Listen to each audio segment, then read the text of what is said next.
an unconstitutional hoax.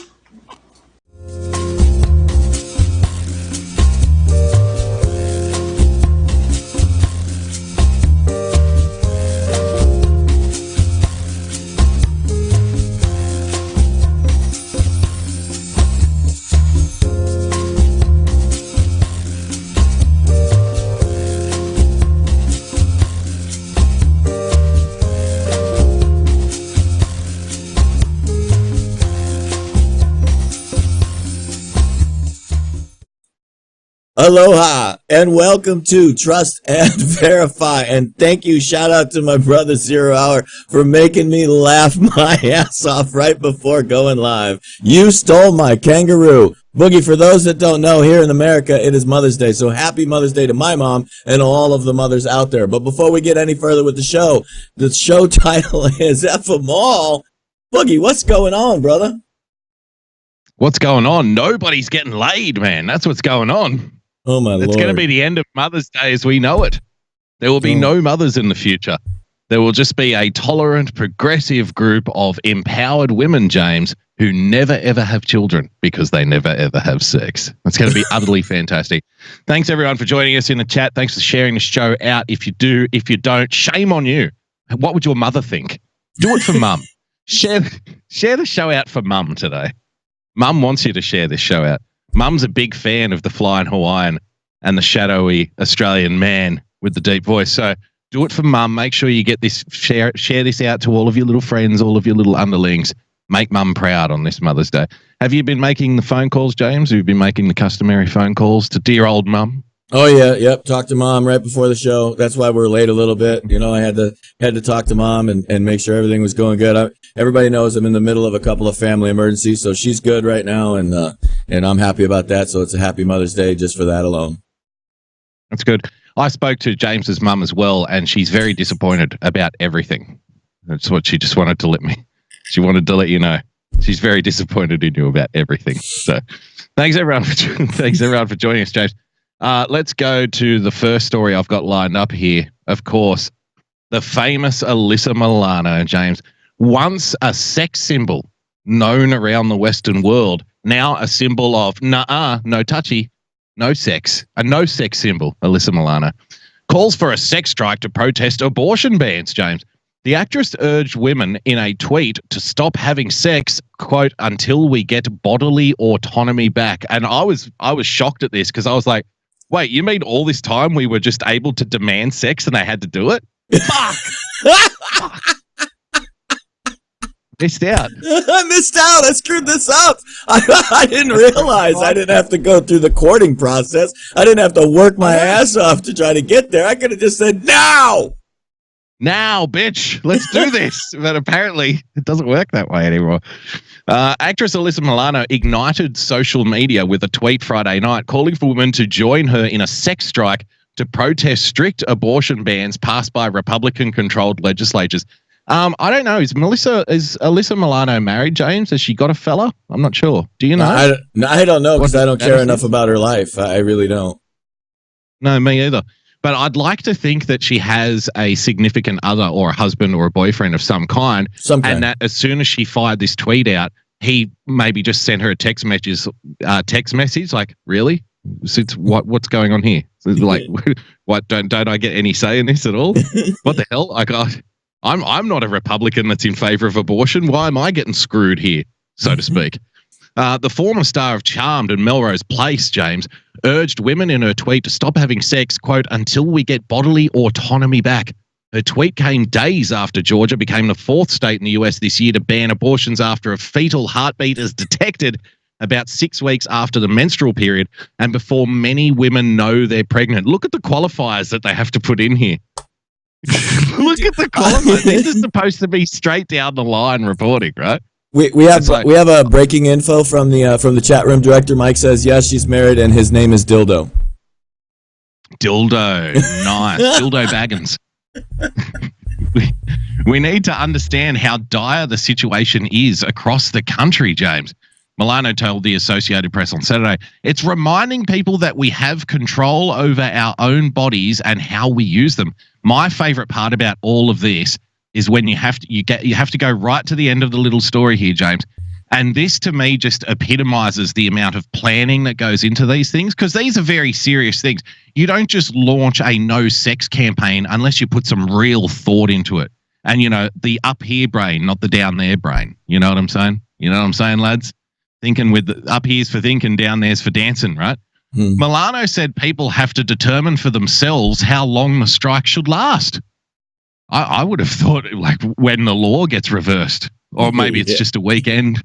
Maybe it's just a week. That'll show him. Remember this next time you pass an abortion bill, you bigot. For her part, she hasn't decided yet how long she will forego sex. Quote, I don't know. I sent a tweet last night and I haven't really thought much past that this morning. There you go. I thought.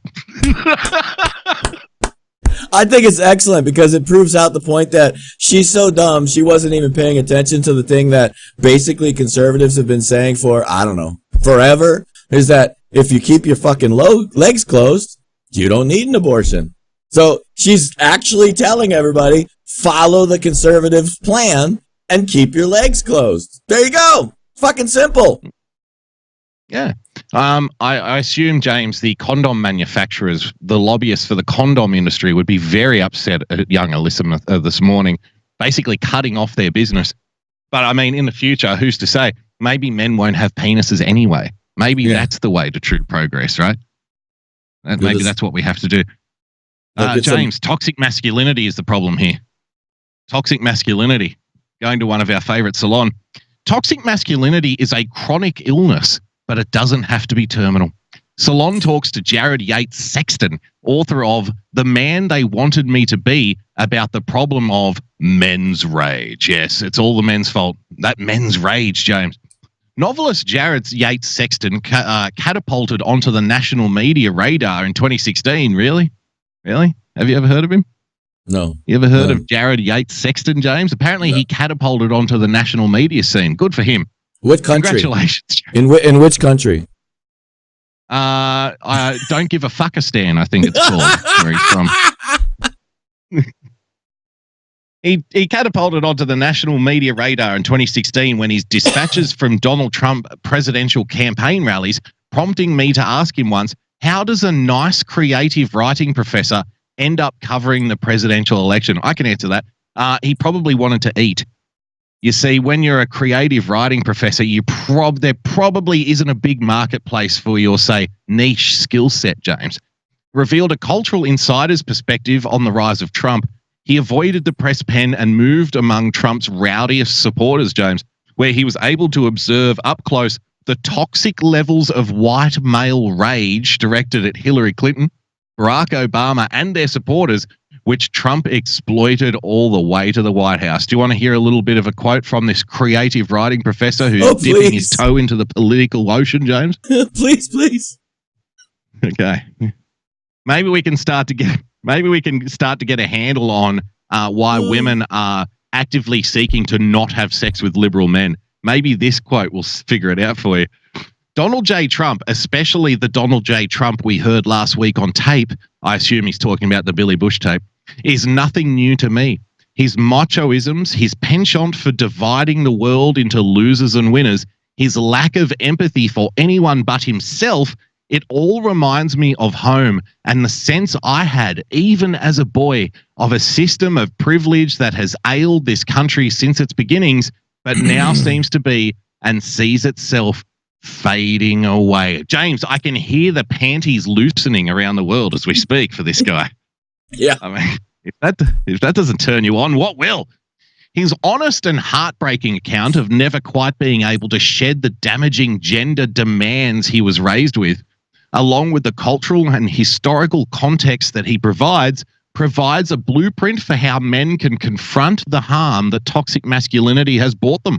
I don't consider it critical hyperbole to say that a book like this can save lives. Yes, yes. A book explaining why men being men is toxic and needs to be done away with can save lives, James. Are you feeling the love? Yeah, Are you feeling the love over here? Ladies in the audience, does this kind of thing turn you on? Or is this the kind of talk from a man that would have you perhaps seeking to go on some kind of sexual strike, do you think?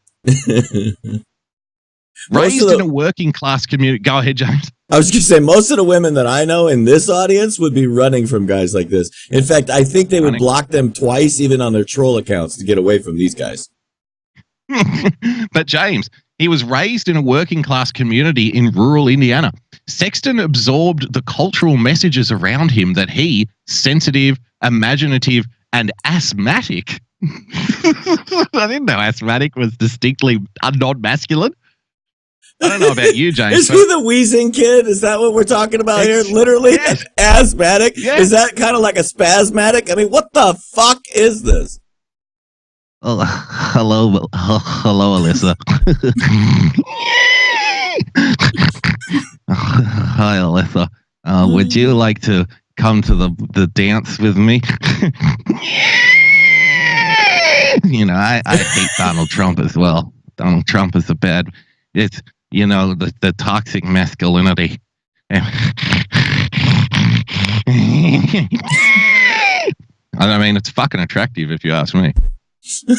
He was not the kind of boy who grew up to be a real man, James, who had value in his community that was reinforced at every turn, beginning with his alcoholic, dangerously unpredictable, and emotionally remote father, and continuing through his violently abusive stepfather and the bullying boys acting out at school the oppressive structures they learned from the men in their own homes. As a result of social anxiety and depression, he first contemplated suicide in first grade. And I just think, bravo, well done.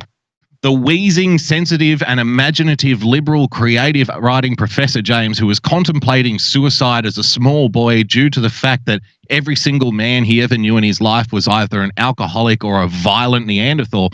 This is exactly the kind of person we should be listening to when it comes to whymenareevil.com.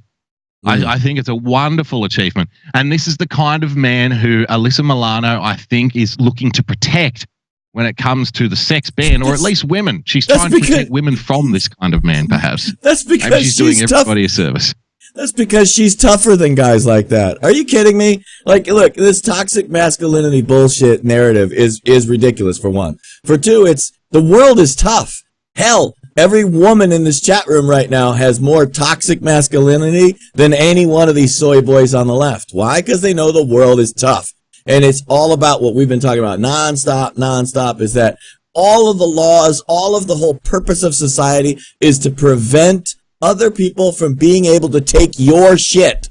There would be no society if you didn't have to worry about that. Just trust me. If everybody was peaceful, there'd be zero society, because we would just be in our little place of the woods, growing our little patch of food, making happy every day. Like, literally, the whole purpose behind society is to protect itself from other people being able to take our shit.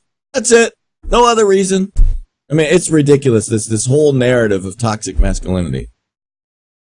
Well, James, a male who isn't toxic and who is also immune to Alyssa Milano's latest superpower, that being can't have the pussy. Pete Buttigieg, James. Pete Buttigieg.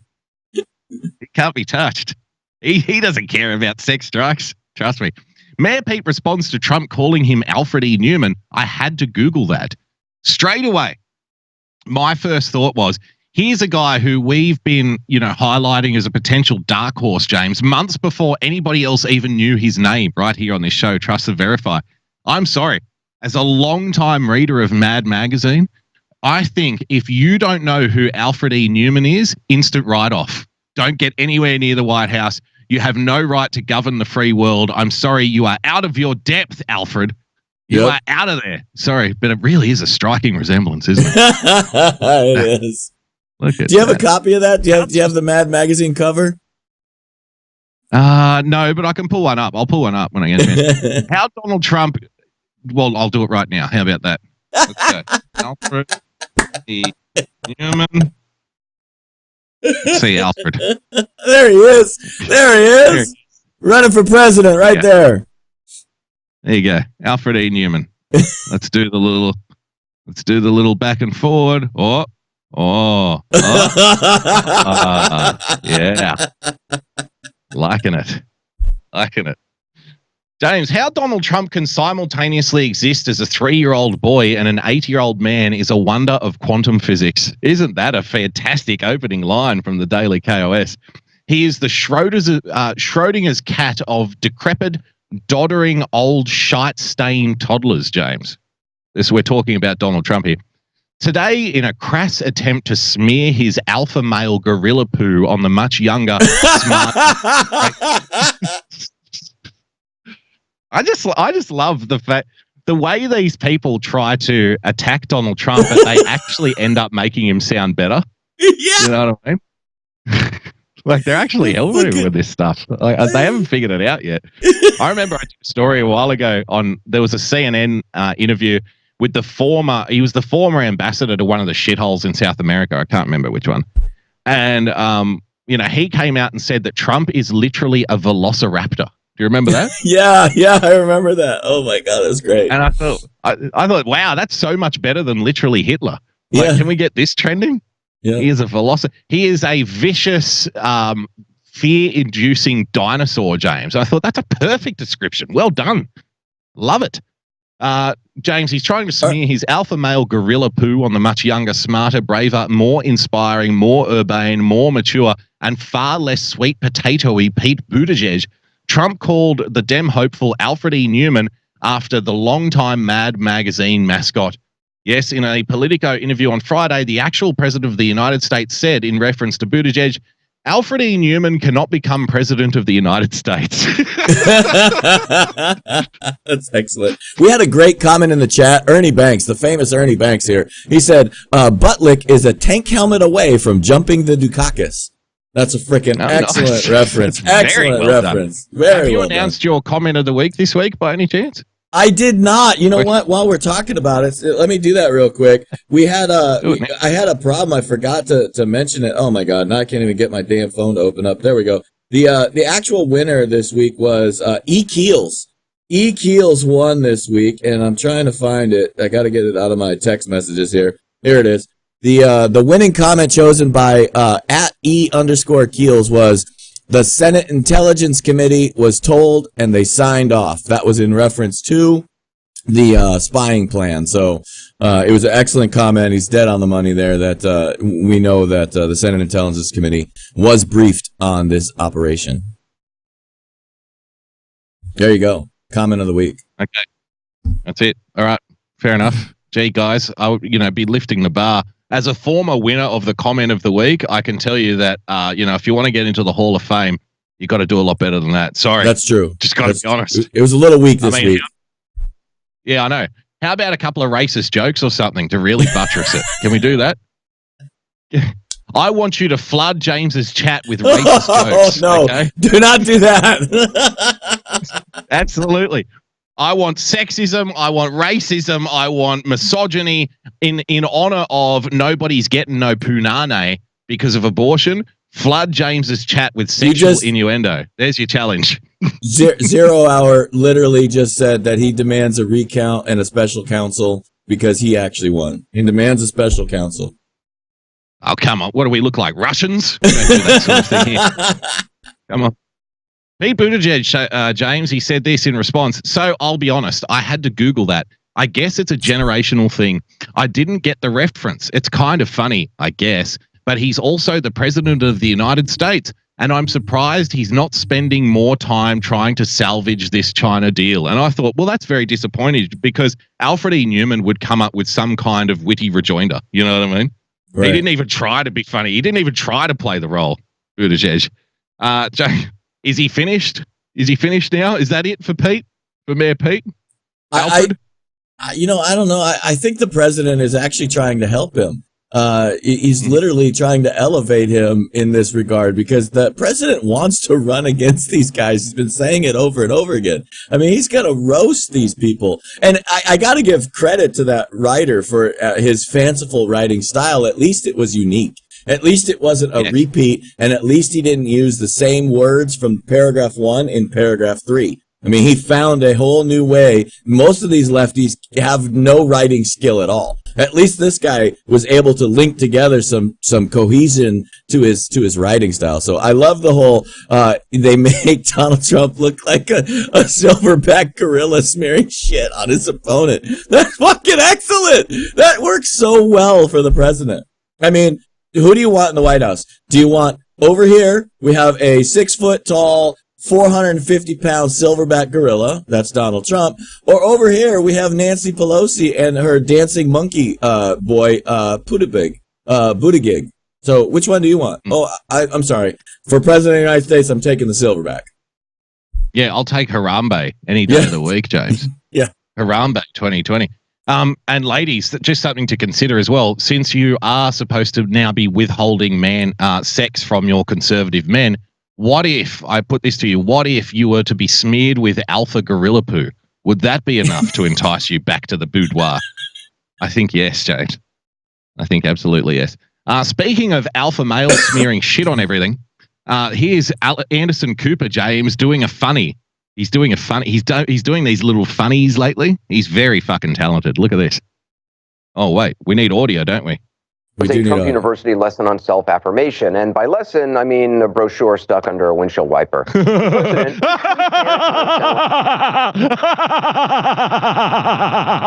they're coming from an autocrat in a bunker with a ham radio. Today reminded us that even when he's playing skee ball with the economy, there's always time to pat himself on his humble back. Good. Quote, your all-time favorite... On his silverback. I think dude, if I could get this script... China to help out and start buying from our farmers... the greatest anywhere in the world. That's right. Not just anyone's all-time favorite president, but your all-time favorite. I know.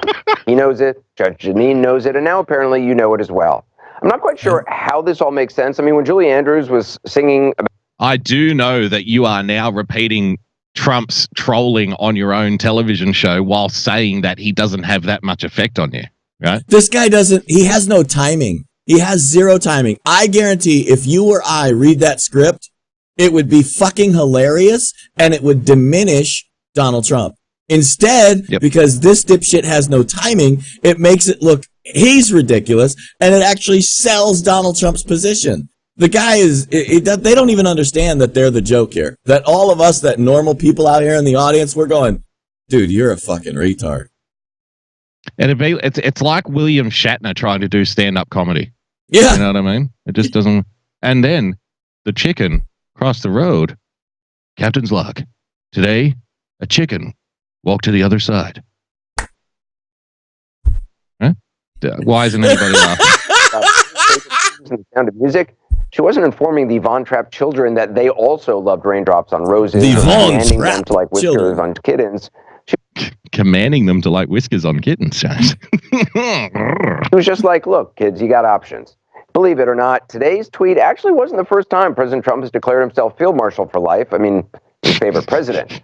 I refer you to this tweet back at the time of the Michael Cohen hush money raid. Quote, the good news is that your favorite president did nothing wrong. Okay, individual one. Love it. They just have no fundamental understanding of what President Trump does still now to this day, years later. They still can't figure it out. They still haven't figured out that he throws out these little lines specifically for you to read it. Yep. And that's you do his bidding. You are at his beck and call and you don't even realize it.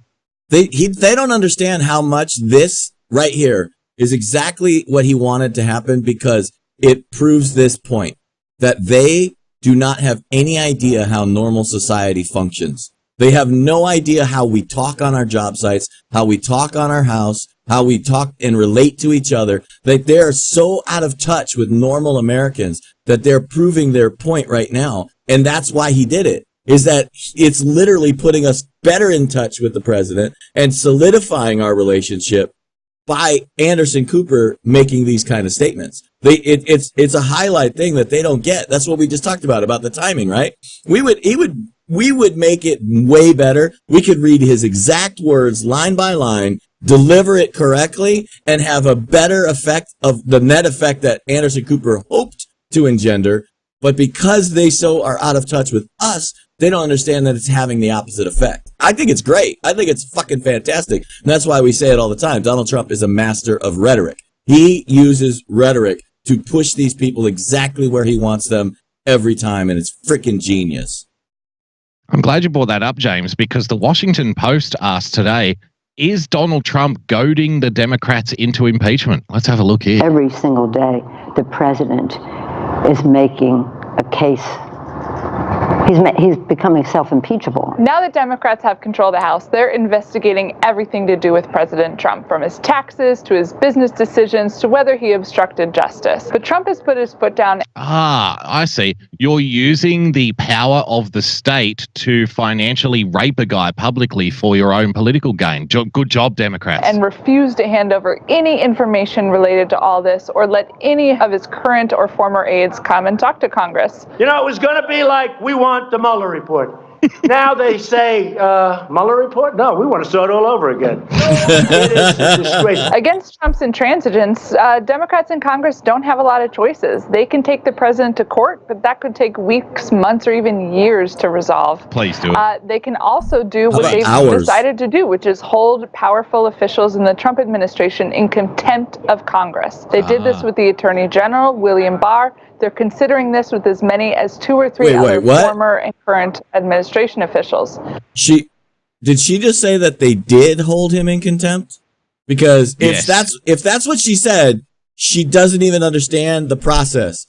One committee recommended that they find him in contempt of Congress. Now, in order for that to actually occur, it has to go to a floor vote, and then the entire Congress, House of Representatives, has to vote on it. So one committee cannot find him in contempt. It has to go out of committee onto the floor, and it has to be taken up by the Speaker of the House. So this is a misrepresentation of what actually happened. Yeah, but James, I think you're letting truth get in the way of a good story here, and that's the first mistake you're making. That's the first mistake you're making. Once upon a time, everybody understood that the Congress couldn't subpoena private citizens. But hey, don't let the truth get in the way of a good yarn. Don't let the Constitution stand in your way. Exactly. The problem with all this is the Congress has a president who doesn't seem to care if he looks like he's hindering a co-equal branch of government. Donald Trump doesn't even care. He doesn't even seem to care. I don't understand. It doesn't make any sense. Why doesn't he care? Why doesn't he care more about what Jerry Nadler and the wacky gang in Congress have to say, James? Well, we're fighting all the subpoenas. Look, these aren't like impartial people. The Democrats are trying to win 2020. The only way they can luck out is by constantly going after me on nonsense. Did he say the only way they could luck out? Is that what he said? Did he say that the only way they could luck out? Yes. That's fucking awesome! Do you want to say it again? Yeah! Oh shit, that's fucking awesome! A co-equal branch of government. Well, we're fighting all the subpoenas. Look, these aren't like impartial people. The Democrats are trying to win 2020. The only way they can luck out is by constantly going after me on nonsense. That's fucking awesome. But again, do you see, we've spoken about it so many times. Do you see the way that these people fundamentally just, they cannot connect with what this guy is actually, they're putting out stuff that helps him, thinking that it hurts him.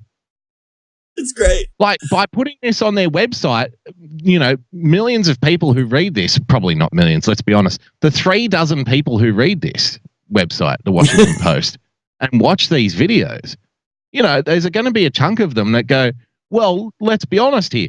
You've been going after the guy for 2 years, right? We've all been waiting for the report. We got lied to, basically, about what was in the report, and now you're still not letting it go. He's right.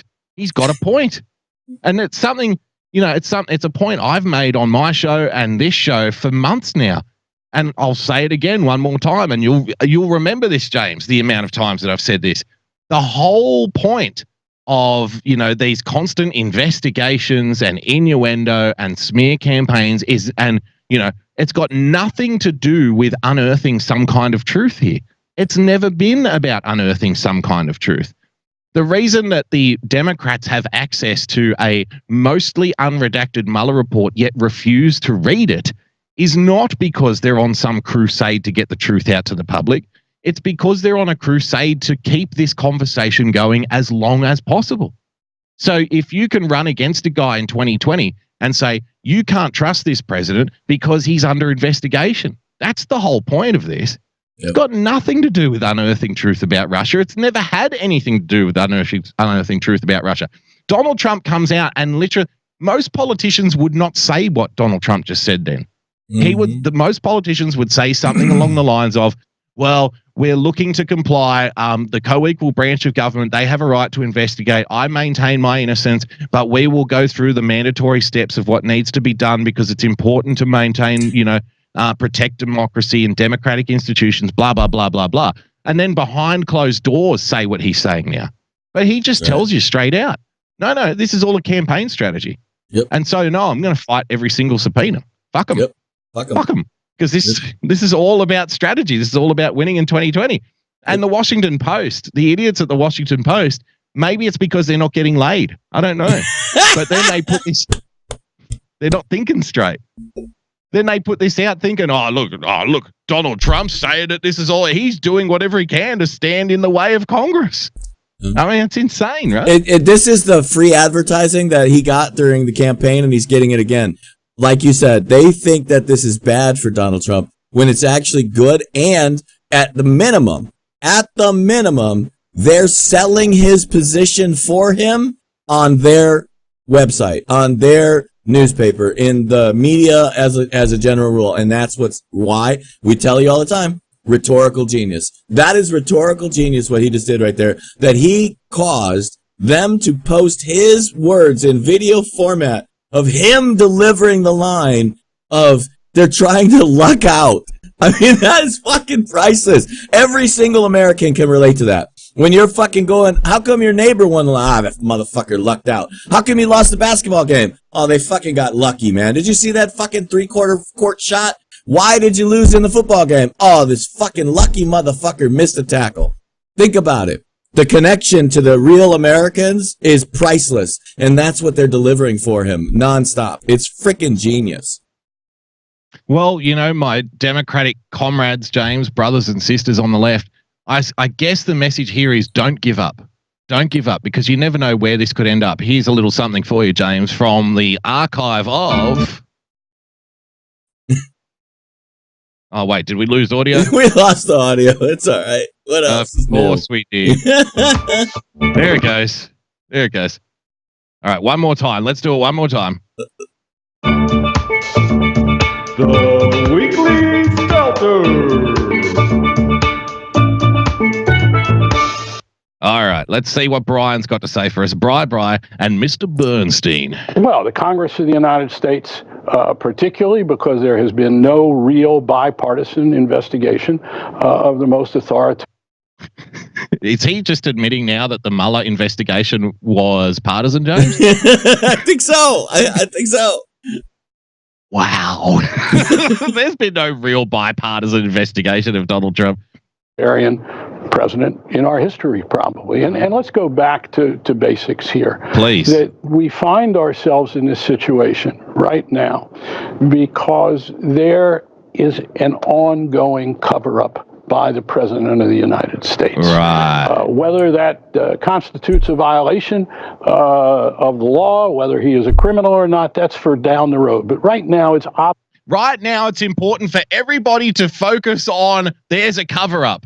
A cover-up of the report that was released that didn't have to be released, James. You know that cover-up? You know that report that's going on? It's even worse. Remember, this is the guy. One thing, James, one thing. This is the guy who has spent the last 2 years gaslighting his audience, telling him that Trump is going to be indicted. This is worse than Watergate. Because remember, Carl Bernstein is one of the Watergate guys. Yep. Right? Yep. And everybody's going to get indicted. Donald Trump is a criminal. When the report comes out, and it in fact proves that everything that Bernstein said was an abject fucking lie pulled out of the depths of his anal sphincter with a gloved hand, like something akin to wearing, like when you try to pull something out of a cow's ass. You know those rubber gloves that go up to your shoulder? That's how deep That's how deep Carl had to go to pull out the kind of stuff that he's been pulling out over the last 2 years, up his own asshole, James. And now to sit there on top after all of this and say, oh no, well, it's a cover up. He's a criminal. I mean, when is enough? When is it enough punishment, James? When are people going to stop getting slapped in the face? This is the part where Carl Bernstein is really going to suffer on this whole, not just Bernstein, but they're trying to sell it throughout the entire media and the Democrat Party, is that we disclosed it last night on Ladies of Liberty, is that there's a clip that tells you exactly, we played it last night, that there was a skiff set up for them to read the entire Mueller report, or the entire Mueller report, and nobody signed in. There was a skiff. That's a little secret compartment that you go into. You cannot take documents out of it. You can't take screenshots. You can't bring electronic devices in it. And they track everybody that was viewing that report. So if anything leaked, they'd have a paper trail to find the leaker. That's why nobody went in there. They didn't go look. They literally, that's the first time I had heard it anywhere, that they had actually set up a skiff for them to view it, and they didn't choose to go view it. Now, you tell me how that's a cover-up. How is he trying to cover anything up from anyone when they already released the entire report to the public with all of the information possible for the public to see? Then they offered a 98% redacted version to Congress, and they set up a skiff for leadership to be able to see the entire Mueller report. You tell me how that's a cover-up. Because if I remember right, when you're trying to cover up shit, you don't show people the shit you're trying to cover up. Just me. Well, like it's something that it's a topic that we've talked about on this show specifically, I think more than anybody. And, I'm going to give ourselves a pat on the back here, better than anybody else has done in this little space that we occupy here, trying to explain the reality that the truth does not matter. Yep. The truth is irrelevant, guys, because we know that they've had the opportunity to read the report in the skiff. Yep. We know it. They know it. Anybody paying attention knows it. But if they read it, then they can't do the campaigning. And the campaigning is getting out in front of the cameras saying that President Trump is trying to cover up the report and he's putting up roadblocks so we can't read it. When everybody knows that Jerry Nadler can walk into that skiff anytime he wants and read the report, take notes, he can find out all he wants to. But the reason that he doesn't is because it's about the campaign, not about the truth. Because the truth is irrelevant. The truth does not matter. And it's hard when you try to explain this to people who, people have ideals when it comes to politics. And once upon a time, that was apt. Once upon a time, I suspect people did do politics for the right reasons. I suspect that they did want to get to the bottom of things. I'm sure that there's still a few people like that, but those people are very few and far between now. It's a very, very vicious cycle of lies and deception and backstabbing that never ends. It's like the worst corporate climbing culture that you've ever seen in your entire life. These people are scum suckers. They have to reach up to touch a snake's ass. On this Mother's Day, they would step over their own mother to get one more little piece of power if they possibly could. And the truth, that's what I mean. The truth doesn't matter. At any time, they can read this stuff. And guys like Bernstein, they're just the mouthpieces. They're just the sycophants. They're just the whip crackers out there keeping the population in shape, right? To answer your unasked question, the last time that we had politicians that actually did things for the right reasons was about the first 20 years of this country. After that, it's been downhill ever since. Obvious to anyone who watches, anyone who looks at the facts, reads the Mueller report, the obstruction part particularly. Do you see the mind-bending doublethink that's going on here, right? Anybody who reads the Mueller report knows that Donald Trump is a criminal, yet Donald Trump is a criminal because he's stopping people from reading the Mueller report. Like, on no universe does that make sense, but again, it doesn't have to make sense. It doesn't have to make sense. He's talking, Carl Bernstein right now is talking to an audience primarily, if they aren't doing it for material like we are, if they aren't watching it specifically for the purpose of having fun and laughing at this idiocy, they're doing it because their brain has already turned into custard. Melted. Like there is no solid There is no solid gray matter in their skull whatsoever at this point. So yeah. Well, you know what? That Donald Trump guy, he's a terrible guy. You know why? Because he's covering up the Mueller report.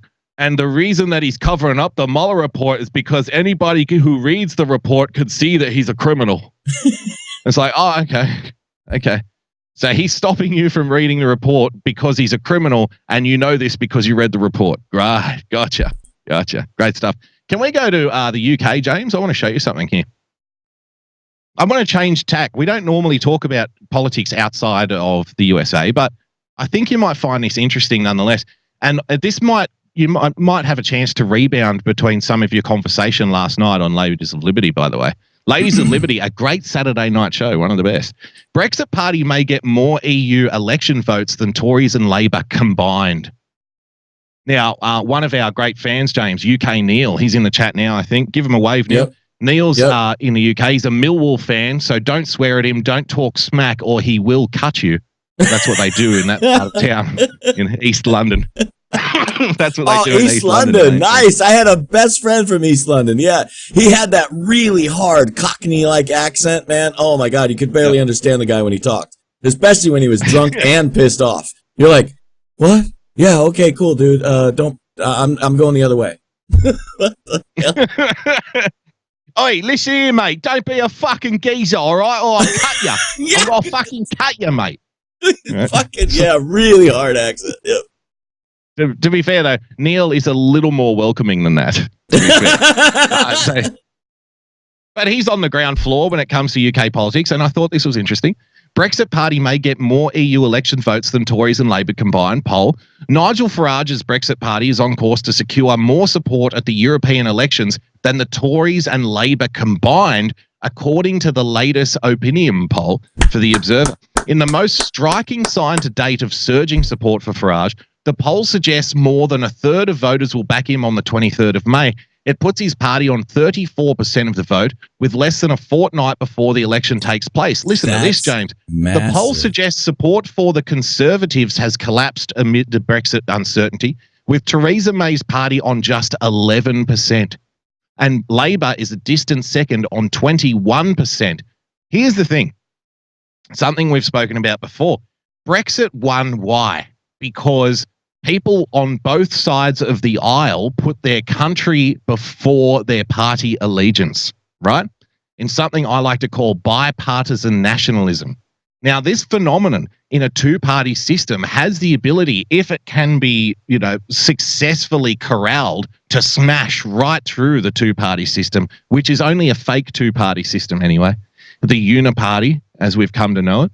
Now, if this Brexit party, if more than 50% of the country want Brexit, James, and the reason that Brexit got through was due to Labour voters in the northeast of the country, which is what happened effectively, then how can Labour or the Tories, which is the quote-unquote Conservative Party, compete when their own support base is being dragged to the Brexit Party, right? Do you see what happening here? This bipartisan nationalist movement, in the UK, it takes the form of Brexit. In the United States, it takes the form of Donald Trump and, MAGA more broadly, right? Yep. Right. Now, look at this. This is the former Prime Minister of the UK, Tony Blair, Labour Prime Minister. Let me jump in. I just want to, real quick, because I don't think you would recognize this as well as I do. I need to explain, I think, to the American population how important 34% is. That is like a landslide victory in a country like England or virtually any other of the colonial countries around the world, because they have 10 parties. We have 2.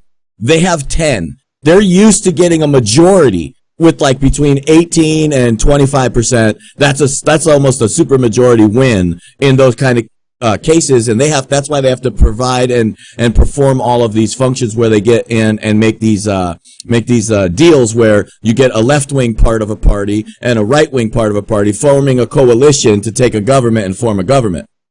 In this case, like having a 34% majority is it's like having 50% in this country, like 52%. I mean, it's massive. It is huge. They could form a government virtually on their own with no coalition at that stage. That's a massive win. That tells you that MAGA is Britain-wide. Like, they want their country back. Well, and this is specifically for the European election. So sending politicians to European Parliament in Brussels, right?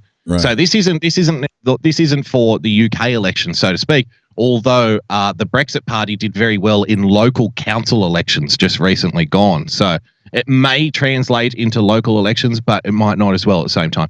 Blair, no deal Brexit would spark silent revolution, James.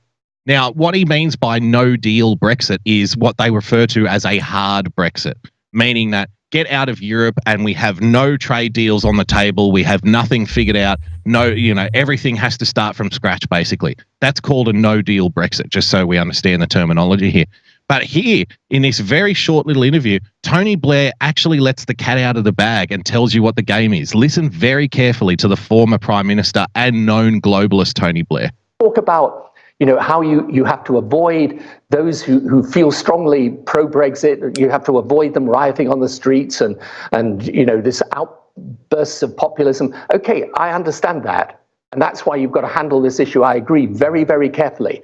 But let me just tell you this. If we go ahead and tumble out of the European Union with a no-deal Brexit of the sort that Farage and Boris Johnson, these people want, you are going to get a silent revolution in this country as well. There are going to be people who are going to feel so strongly about this that I just say this to both main political parties, they're going to sweep them away.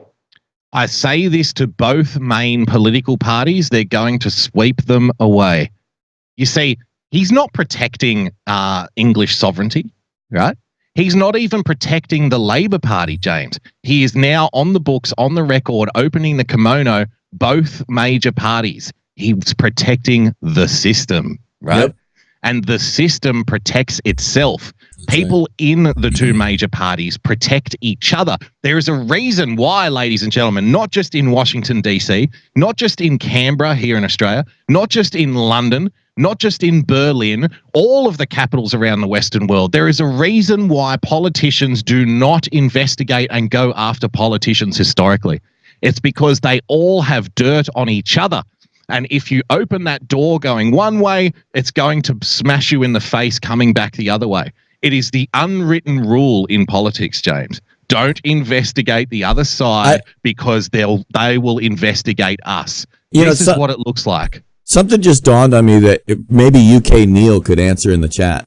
It just dawned on me that if the political climate is as extreme as we're being told it is, as what we can see in our faces with Farage and the Boris Johnsons of the world, and the fact that 34% of England is ready to vote for the Brexit party and get rid of everybody in power. If it's this hot of a political climate in England, like we suspect it is, what do you think about the Queen? If the Queen right now were to say, the government has failed, we're taking back the monarchy, we're going to do it in a coordinated way with the Brexit party so that it's better for England.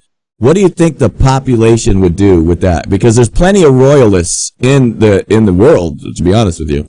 And you add it to that. I wonder what they would do. I bet you it's ripe right now for the Queen to actually take back some of the quote-unquote power and use her influence to steer England in the right direction. Gee, I wouldn't be in favour of the Queen doing it because she's a little old, and then that would get passed down to Prince Charles, who is fucking insane. No. So I wouldn't do it in a way of... Yeah. You know what I'm saying, though. I know. But here's something for you to ponder. The guy who recently knocked up Meghan Markle, James, Prince Harry. Now, he might be someone we want to take control of the monarchy in the future. This is the guy who was the party boy, cocaine, alcohol. He went to a fancy dress party dressed up as a member of the Gestapo. Do you remember that in the early 2000s, Joes? In the late 90s? There was headlines in the UK, Nazi Prince, as he was dressed. So maybe that's the guy we want. He was also, I believe he was in the armed services as well. Right? So both of them were. Maybe that's what we're angling towards. Maybe eventually. But look here, look at this. The New York Times, James. Russia is targeting Europe's elections. So are far-right copycats.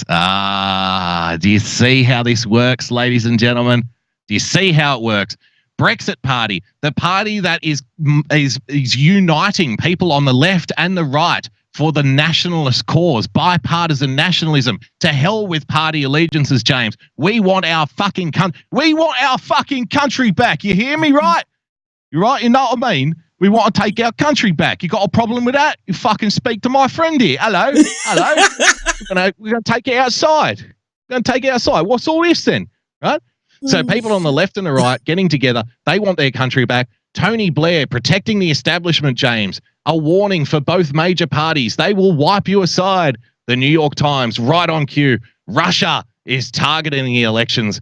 So are far-right bigots, James. Less than 2 weeks before pivotal elections for the European Parliament, a constellation of websites and social media accounts linked to Russia or far-right groups is spreading disinformation, encouraging discord, and amplifying distrust in the centrist parties that have governed for decades.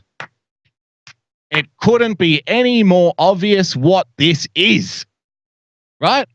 They are terrified of people on the left and the right finally coming to the realization that, hey, it's not me, the voter, versus you, the voter. It's us, the voters, versus them, the politicians. That's the game here. The pretend distinction between left and right, between the two major parties, has for too long gone on unquestioned. Now suddenly people are like rubbing their eyes as if they've been in a coma for the last 45 years going, hang on, both of these parties are doing the exact same things to us. Maybe there's another way. And so now what happens? You get people like Tony Blair coming out saying, you can't do this, or there's going to be a revolution, silent revolution, James. And the New York Times pushing the corporate line like only the New York Times can. Hey, it's probably all because of Russia. Sowing discord. Remember now, sowing discord means getting people on who have voted Democrat for the last 30 years to vote Republican. That's sowing discord. Sowing discord and, pulling people apart is the same as getting Labor and Tory voters in the UK to vote for a same issue. Do you see the way they frame these things? Remember, Donald Trump got in because of the votes from longtime Democrat voters in the Rust Belts, guys. Mm-hmm. So they then present that as Donald Trump is tearing the country apart when it's actually the opposite. I agree. Are you there? Did I lose you, or did we lose your audio? Oh, okay. No, it was such a hard cut. I know, such a hard cut. Listen, we have actual breaking dialogue coming out of England addressing this. So I just want to play this real quick. It's about a minute long. This is one of them high power jobs, isn't it? Audio, James. Give me audio. Oh shit! Sorry. Hold on. We'll start over here in a second. Give me a second. What the fuck? Mind your language in front of the boy. Jesus Christ! There you go. Hold on. Let's restart this. This is one of them high power jobs, isn't it? Got some bad news for you, John. What the fuck? Mind your language in front of the boy. Jesus Christ! That includes blasphemy as well. Now tell me, John, how can you be concentrating on improving this lovely tan, and it is a lovely tan, by the way, when you've got more pressing priorities at hand? Tell Harry. I mean, Mr. Harry, I've been busy. I'm nearly there. Check his locker, son. I don't suppose there's any chance you lifting this sunbed up, Chris, is there? Look, he's got a remote here, and that's just in his wallet. Fucking hell, John. You always walk around with that in your pocket. Oi! You use language like that again, son. You wish you hadn't. Sorry, Dad. Right, we'll put the rest of the stuff in there. You can go home in a plastic bag tonight, John. You owe what you owe. And by the time this tan's faded, you want to have paid. There you go. That's Nigel. There's Nigel Farage kicking down the doors over there in England. Big Chris and Little Chris from the great movie Lock, Stock and Two Smoking Barrels, James. Vinnie Jones, former football player, league footballer for Wimbledon, I think you'll find. Nice. In the UK. James, maybe it's all about hate. Maybe it is all about division. Ari Melber tackled this very serious issue The 19-year-old suspect in the synagogue shooting in Poway, California, that killed one person and injured 3 others last month, now faces more than 100 civil rights and hate crime charges. It appears that he, like the mosque shooter in Christchurch, New Zealand, and the Tree of Life synagogue shooter in Pittsburgh, were radicalized online. There's a pretty active digital subculture of white supremacists and neo-Nazis. Yes, Neil in the chat is correct. A monkey is 500 pounds. A gorilla is 1,000 pounds, just so you know. No racial connotations whatsoever. Who might have come to the movement initially interested in making bad jokes and trolling in an online forum, but later find themselves immersed in a violent, racist, anti-Semitic ideology. Christian Picciolini is a reformed white nationalist who has made it his mission to help others escape that life. And he's noticed certain patterns among those he's trying to help. The reformed white nationalist. For me, it's kind of like the reformed smokers. You know, if you quit smoking, I don't have a problem with you. I do have a problem with you, though, when you go up to all the people who are still smoking and start telling them why they shouldn't smoke, right? Like, shut the hell up, man. Like, come on. Just leave the white nationalists alone, please. Can you do that, please? Oh, my God. I've been working with extremists for nearly 20 years. I've been working with extremists for nearly 20 years. For the last 3 years, I've been showing the same goddamn footage. They try to tell you that these white nationalists and extremists who have been radicalized by 4chan and 8chan, which is another side discussion we can get into about regulating the internet once again, right? I mean, that's what we're getting at here. But they're trying to tell us that white nationalism is rife, James, right? That Nazis are everywhere. But I would simply ask, okay, where are the new rallies then?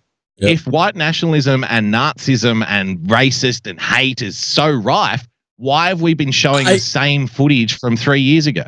Remember, they sent me my card, so I got my card. They just sent me a notice for the next white nationalist meeting. We're going to have it at the Coffee Bean and Tea Leaf. So, you know, that's the next meeting, I guess, is down there to have a coffee clutch about white nationalism. These people are insane. Well done, James. Hawaiian! Zig Hawaiian! Well done. Years. In that time, I've noticed a behavior pattern I call cult hopping. It's when vulnerable people are so desperate to find a sense of identity. What the hell is cult hopping? It's like window shopping. Window shopping. I'm at a loss. Like, what is that? I don't get it. Like, how do you cult hop? Is there like a directory of cults that you can find and you can go, oh, let's go try the Hare Krishnas, and if we don't like it, they'll let us leave and we'll go over to the Branch Davidians? I don't get it. What the fuck is cult hopping? I tell you what, we'll do this Heaven's Gate thing for a while. After we drink the suicide juice, if we don't like it, we'll try something else. What do you think? What do you say? Game. It made it as if it was a 24-hour hate buffet where people can serve themselves. I had to be handed a people finding these sorts of ideologies through whether it's poverty or abuse or mental illness, or it could be a million things. Those potholes lead them to the fringes where they find these narratives, and there are people waiting for them. There is no accident why this is being ramped up. This is, again, another opportunity that the Democrats see for pinning down Donald Trump, and here's the reason why.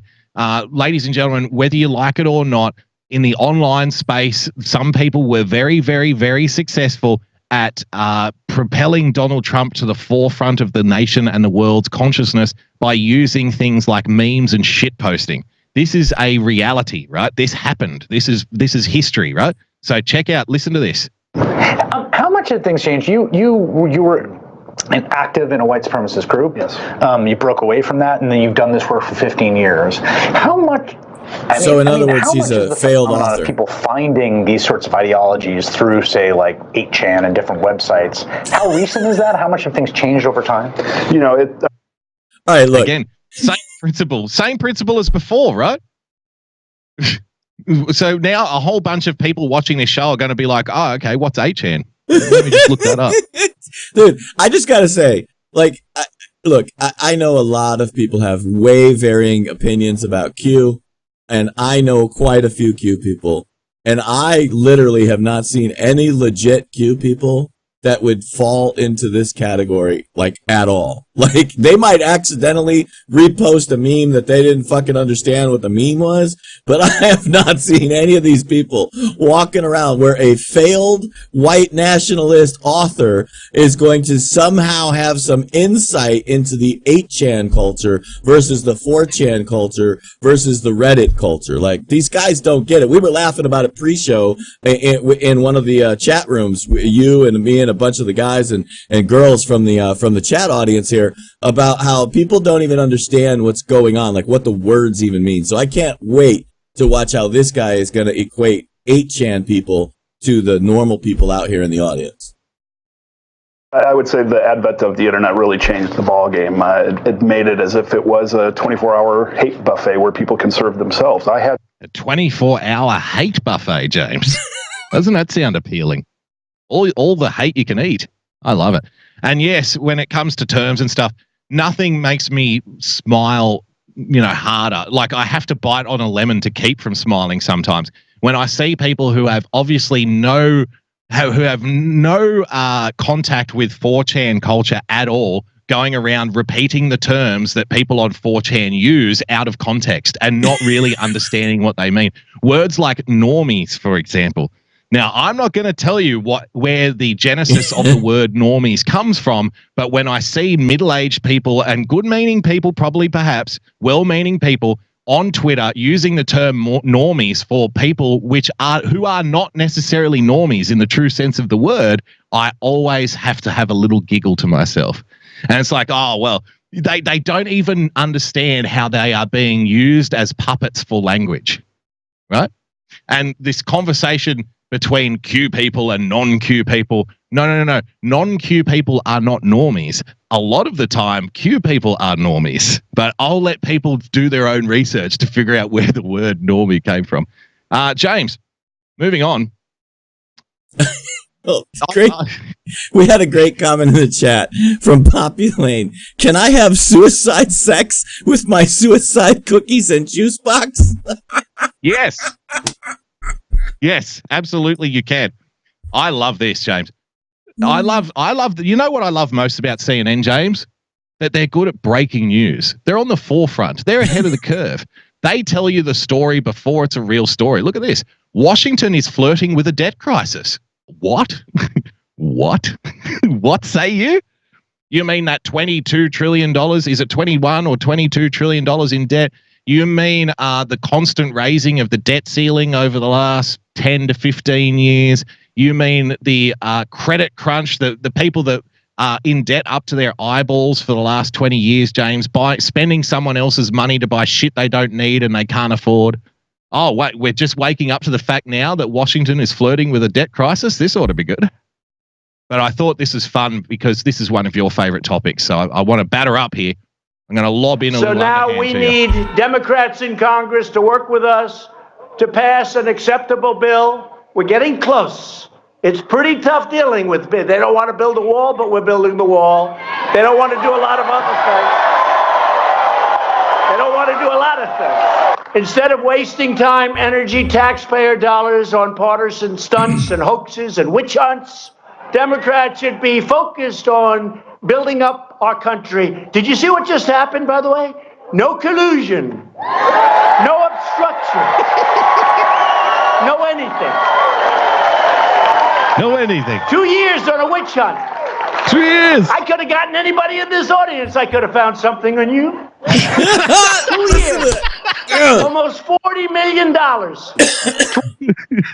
Dude. I could have gotten something on you. Yep. Dude, the delivery here, we've been talking about this tonight on the show, so I have to mention it. The delivery of this speech is why it's effective. It has nothing to do with the words chosen. It's the delivery of those words that just resonates home with every American. It doesn't matter even if you hate Donald Trump. If you're a middle class, working class American, the delivery of these words is perfect. The timing, the cadence, and how you would react at your job site when you're telling a story like we do right now. We're on this show. We're telling a story. We're delivering it to you. And we're watching the chat and we get the reactions because the delivery is what we're delivering. The words don't matter so much. Yeah, he's changed the way political speeches are given. Yeah. This is why you see Elizabeth Warren standing on Instagram going, "Hey, somebody get me a goddamn beer," right? So I can be normal like the rest of you. Can I have a beer? Dear, I'm going to have a beer. Would you like a beer, dear? Dear, can I get a beer? How about you? It was incredible. It was like literally it was like you're looking at the CEO of your company going, "You don't realize you're the biggest dork on the planet, do you? You don't realize that those fucking socks you're wearing are stupid." Like literally, that's what people are looking at them like. They're fucking retards. Yeah, and we're far too partisan now for people to actually give genuine, objective analysis of Donald Trump's speech delivery. But as someone who's like, it's almost like a hobby. I've said it before. I've got books and books out there of political speeches in history. I've done a little bit of writing in this area. Nothing big. Don't get me wrong. But just dabbled in a little bit here and there, and Donald Trump has completely redefined what effective speeches are for politicians because he's changed the tone. Like people who write, professionally and people who write speeches and stuff talk about writing tone. And his tone of writing is very personal. It's as though he was speaking to one person, which up until now has been a big no-no for politicians because it's always been about addressing the group, right? And, having a semblance of authority and clarity. He breaks all of those rules and he talks to you like he's one person talking to you in a bar. Now, the downside of that is you can alienate large groups of people who feel like you're not talking to them, right? Which is why most politicians try to address as many people as possible. But the upside is if you have the personality and the charisma to carry it, you can actually get a much deeper connection with the people that you're talking to, which is what Donald Trump has effectively done. I mean, we're talking about people who never voted before in their lives voting for the first time because, hey, I just trust this guy. And that's not by accident, right? The reason they trust this guy is because he speaks to them in a very personalized, one-on-one way, and it resonates with them. And you have to be a very, very charismatic person to be able to pull that off.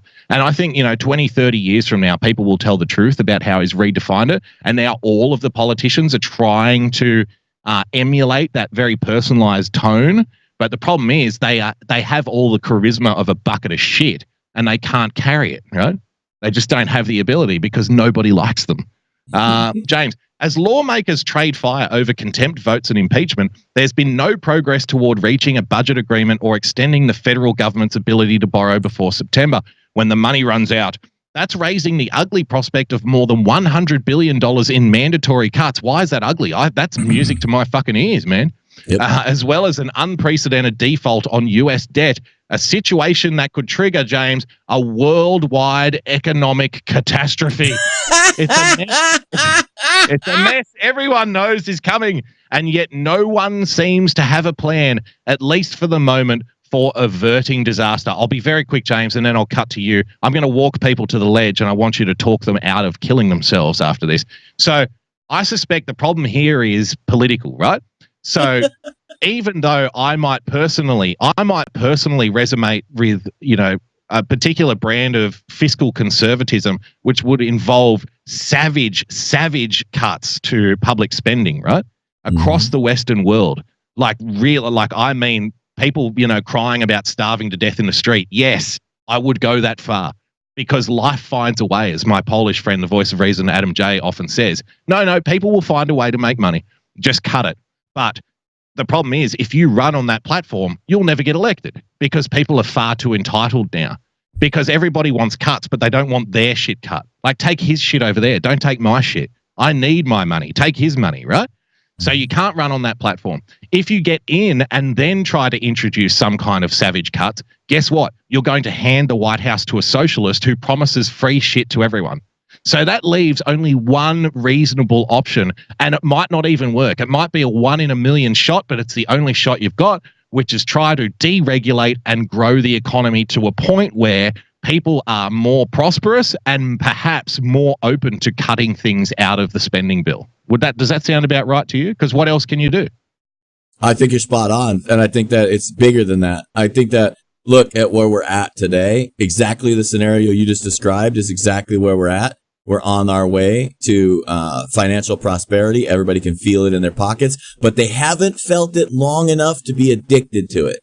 We're feeling up. We're feeling good. We can accept pain right now because we know it's short-term pain with long-term results. So we're in a great position. But here's why CNN is posting a story like that. Because they're trying to warn the Democrats. Why? Because this is fucking brilliant for Donald Trump right now. What have we done? Grown the economy. Economy master, winning on trade deals, winning for us. More jobs available than people on unemployment. Like it's insane how good the economy is right now. So what can the Republicans do? We can sit back and we can keep going, hey, these fucking crazy fuckers are talking about obstruction. Hey, these fucking crazy fuckers want to impeach. Hey, we can't get them to do a fucking thing. Hey, they don't want to build the wall. Hey, I'm trying to work out an infrastructure deal, but these guys don't want to budge. See, the Republicans get to sit in the pocket right now. And the Dems have to figure out, oh shit, we're going to have a debt crisis. Who's going to take the blame? Remember, in Washington, it's all about the blame. It's all about the blame. It's all about the blame. They don't give a fuck about fixing anything. They care about what they can blame their opposite side of the aisle for. So the Democrats now have a problem. They're going to be the ones blamed because the president's going to sit back and say, look, we couldn't get anything done because the Democrats are in charge of the House and all they want to talk about is impeachment. Look, all spending bills must originate in the House. Why? Because that's the way the Constitution's written. So guess who's responsible for the debt crisis? The Democrats. They own it and that's it. They got nothing. They will eat this. And the president can afford to sit back and say, look, my position is mandatory cuts. Fuck, that's what my base wants. My base wants to destroy all spending in Washington. The MAGA party, they want all of the money to come out of the government and go back into their pockets. Do you understand? The president can just sit here and go, hey, that's what we want. I don't need you. Think about that. The Democrats are going to eat this and they're going to eat it hard. And then the president can look, what? Here's another win coming for the president. Magnanimous. When he works out a deal with the Democrats, Magnanimous, James? Yes. Magnanimous? Magnanimous, that's right. He gets to look like, I cut the deal for the betterment of the country. I cut the deal so all Americans can prosper. I have been the economic president in a fiscal year leading to an election year. Who wins in an election year when the economy is moving up?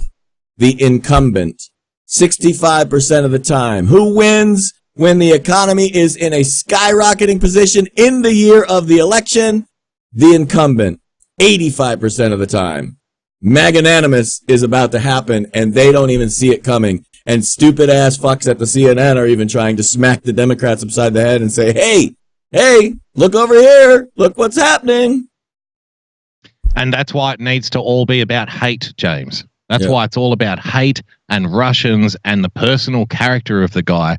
Anything possible to draw attention away from all of the reasons why people should vote him back in 2020.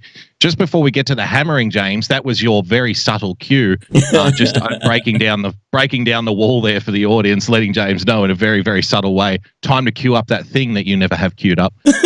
There was this request from the chat, James, from Ben in the chat. He wanted this quote from Alexander Fraser Tytler. A democracy cannot exist as a permanent form of government. It can only exist until the voters discover that they can vote themselves largesse from the public treasury. From that moment on, the majority always votes for the candidates promising the most benefits from the public treasury, with the result that a democracy always collapses over loose fiscal policy, always followed by a dictatorship. The average age of the world's greatest civilizations has been 200 years. These nations have progressed through this sequence, from bondage to spiritual faith, from spiritual faith to great courage, from courage to liberty, from liberty to abundance, from abundance to selfishness, from selfishness to apathy, from apathy to dependence, from dependence back into bondage. Whereabouts in that cycle do you think we are right now? I think we're right at the tail end of it. Yep. Right at the tail end of it. Unless we do something to shift it back. How many times have we called out people for being selfish and explaining how that's selfish nature? What you're saying is selfishness. You're not thinking about what needs to go on. So yeah. I agree with you 100%. We're right at the end. We need to, that's why this fight right now matters, because the more ground we can gain back towards the beginning of that cycle, the better off our generations are going to be. The better off our kids, our grandkids are going to be. Absolutely. Sure thing. Let's hammer it.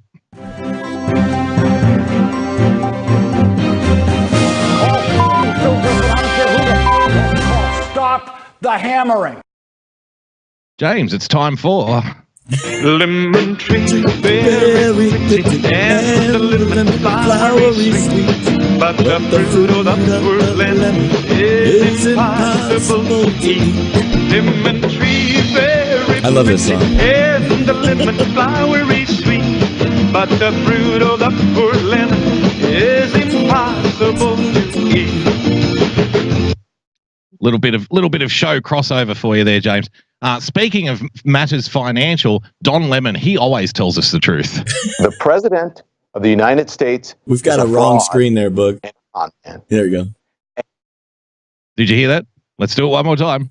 The president of the United States is a fraud and a con man. Means it too. He means it too. Remember, Don Lemon is also the guy that said the president of the United States is racist. Right? Remember that? Yep. So he's not afraid to tell the truth, Don. And the fraud and the con is on us, yes, the American people. Yes, it is. Now we know why the president wants to keep his tax returns hidden. Why? And it's not because he's under audit. Oh? Audit, schmaudit. Audit, schmaudit. Audit, schmaudit. Look, he's so proud of himself. Did you see him? But did you see his eye movement? He didn't like delivering that line. It's on the teleprompter, and he's like, "Oh, I don't want to fucking say this." Audit, who's writing this crap? Yeah, who's writing this crap? I can't work under these conditions. James, when that story came out about Donald Trump losing $1 billion in the 80s and the 90s, someone sent it to me, and I sent right back, "So what?" And then the next response I got was, "But it shows that he's lost a lot of money." And I'm like, "So what? What's the point here? It was 20 fucking years ago, right?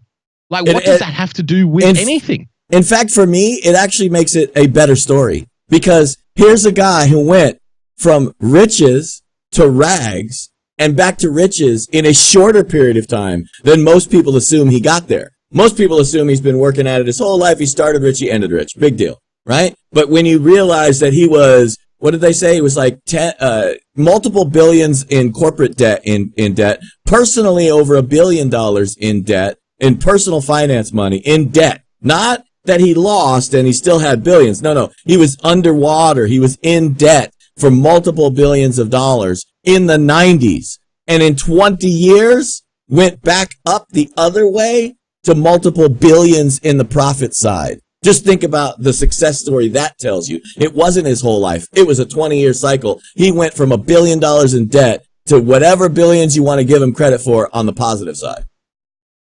No, James, I think you'll find he must have got that money from Russia, because remember, after the fall of the Soviet Union, Russia was just swimming in money. Do you remember? Yeah. Like, they just had so much money in Russia.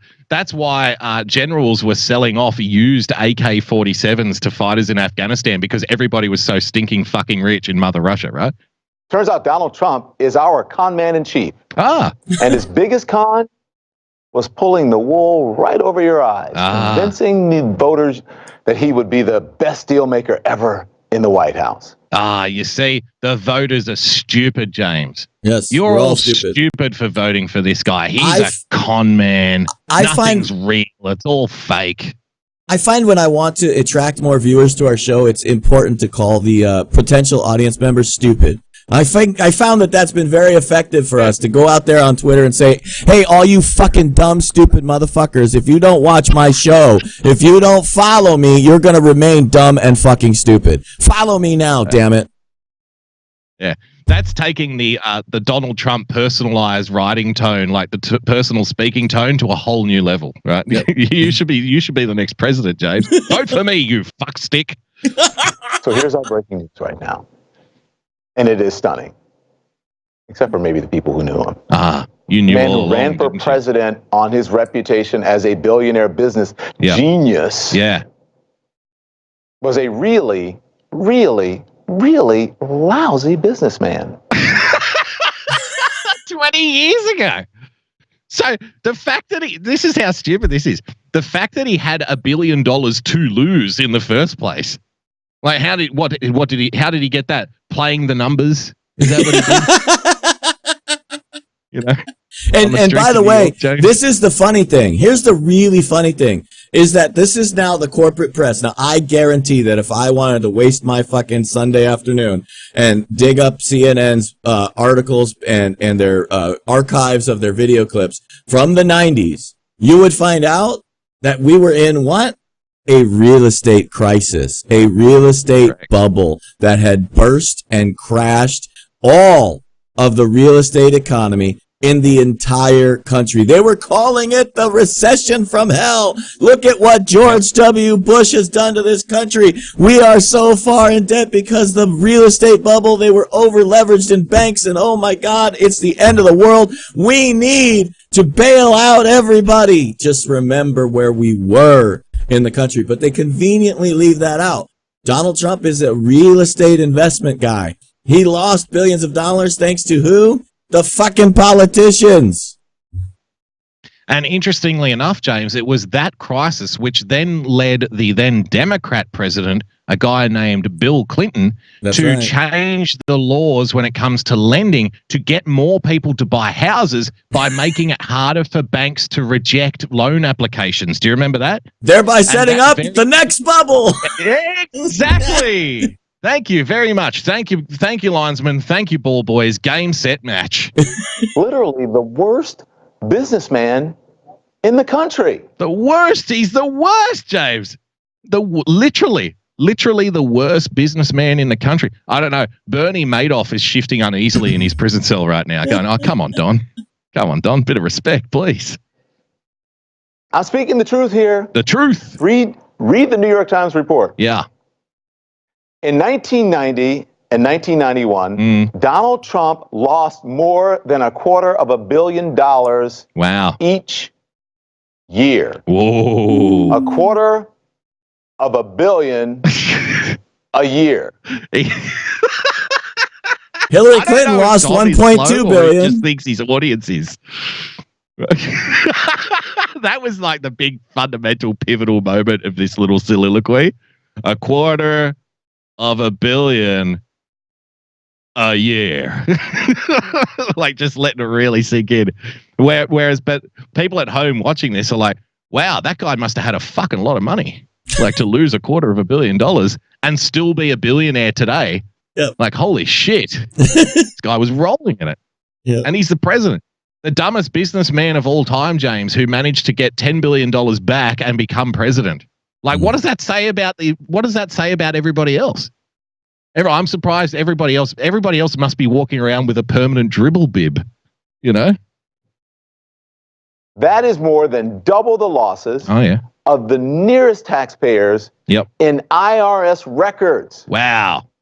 What does that tell? Oh, wait, think about what he just said. Hold on, think about what he just said. It's double the nearest taxpayers' records. So what does that tell you? That if he lost, that everybody else was fucking losing half of whatever Donald Trump was losing. They were all losing billions of dollars. So he just got done telling you all that Donald Trump lost $250 million, and the next closest to him was losing $150 million in tax revenue at the same exact time. That's what he's literally telling you. And did he think people wouldn't catch that part? Where he was telling you everybody was losing money at that time. But he's just trying to make it look like Donald Trump's an idiot. It's all Donald Trump. Well, and if there was a real estate crash, James, and one particular guy loses twice as much money as everybody else, another way of saying it would be, at the time of the real estate crash, Donald Trump was the most successful real estate mogul. That's right. That's right. Right? Yep. But again, don't introduce logic into these discussions, James. It doesn't mean anything. Orange man bad. Unreleased figures from Trump's federal income taxes, his returns from 1985 to 1984. And here's what they found. What? During those... Yeah, his tax returns from 34 fucking years ago. What is it, 35 years now? Oh, my God. Like, I don't know.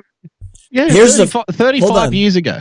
Let's take in the rate of inflation. Just let's keep that in mind. This guy was a billionaire in the 80s. In the 80s, when, you know, we could still go to the store and buy candy bars for a nickel. I mean, just think about that. Yeah. Yeah. But I love the fact that bombshell reporting is now 35-year-old news. Jesus Christ. Years. Trump lost a staggering $1.17 billion. He thinks this is good for him. He thinks that this is helping. $1.17 billion on his casinos. Yep. On his hotels. Yep. Retail spaces in apartment buildings. Mm-hmm. How much more did he own, Don? Keep listing it off. Casino.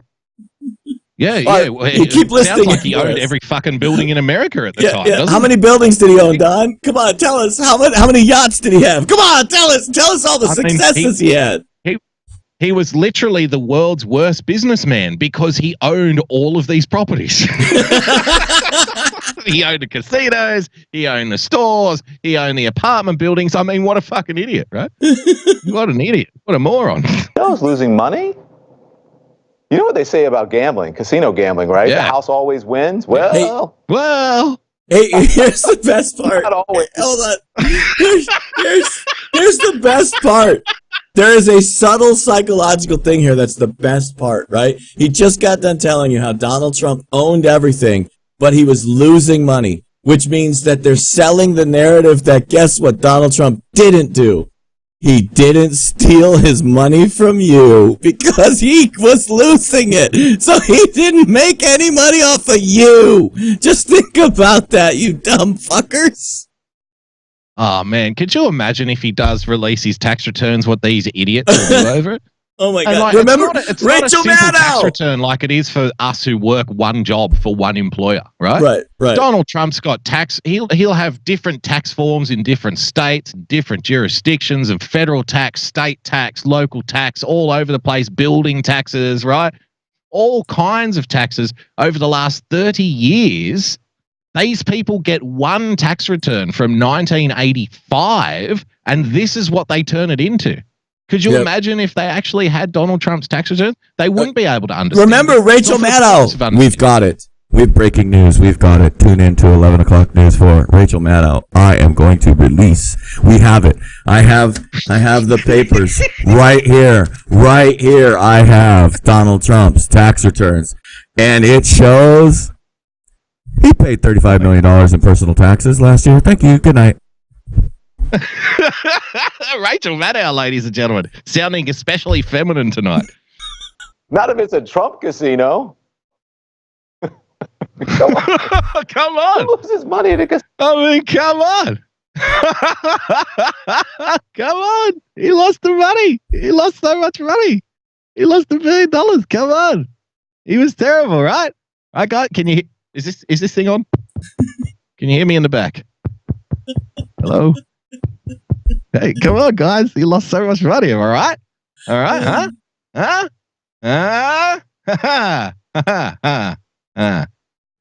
Casino, except for the person gambling, not the owner.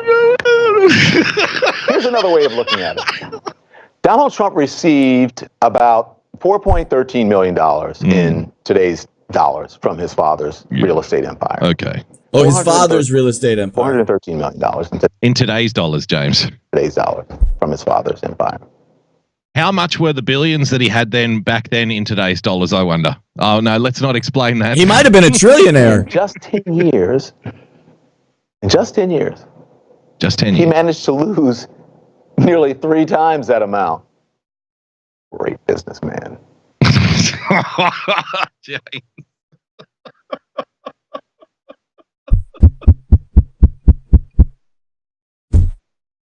He managed to take $400 million and own, by the sounds of it, every fucking building in the country. Some businessman. Am I right? Right? How does he still have a private plane? Is this thing on? Can you hear me in the back? James, this is a CNN hit piece. It's not supposed to be funny. I mean, it's supposed to be funny. It's supposed to be funny, but not to us. We're supposed to be like, oh my God. Oh my God. God, do you believe that this guy lost $1 billion in 10 years, 30 years ago? And again, I'll end tonight's piece, tonight's hammering the way we started it, James. The guy lost $1 billion in 1985 to 1994. So what? So what? But he's literally the world's worst businessman. I mean, he lost money with a casino, right? Is this thing on? Right? Yeah, because, all the money, right? It's losing money when you're a rich guy. It's funny, right? Is this thing on? Can you hear me in the back? It's tonight's average exchange.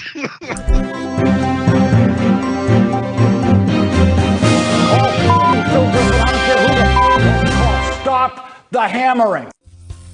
Folks, that's all the time we got for you this week. I hope you enjoyed it. I hope you had fun watching the left completely melt down. If you want to follow me, you can follow me at RealPersonPLTCS. If you want to follow him, you can follow him at Buggy Bumper. If you want to follow us, you can follow us at TAV Show. And if you can want to watch any of our previous episodes, you can always find them at TAVshow.com. Take care. Good night. We love you guys. Aloha.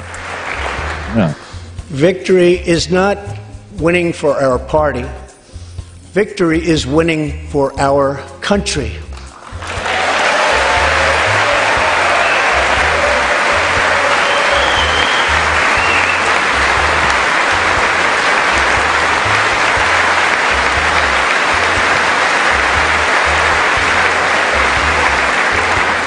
This year, America will recognize two important anniversaries that show us the majesty of America's mission and the power of American pride.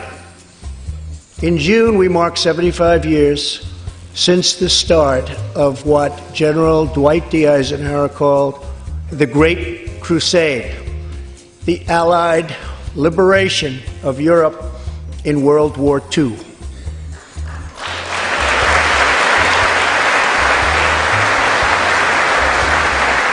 On D-Day, June 6, 1944, 15,000 young American men jumped from the sky and 60,000 more stormed in from the sea to save our civilization from tyranny. Here with us tonight are three of those incredible heroes. Private First Class Joseph Riley, Staff Sergeant Irving Locker, and Sergeant Herman Zaitchik. Please.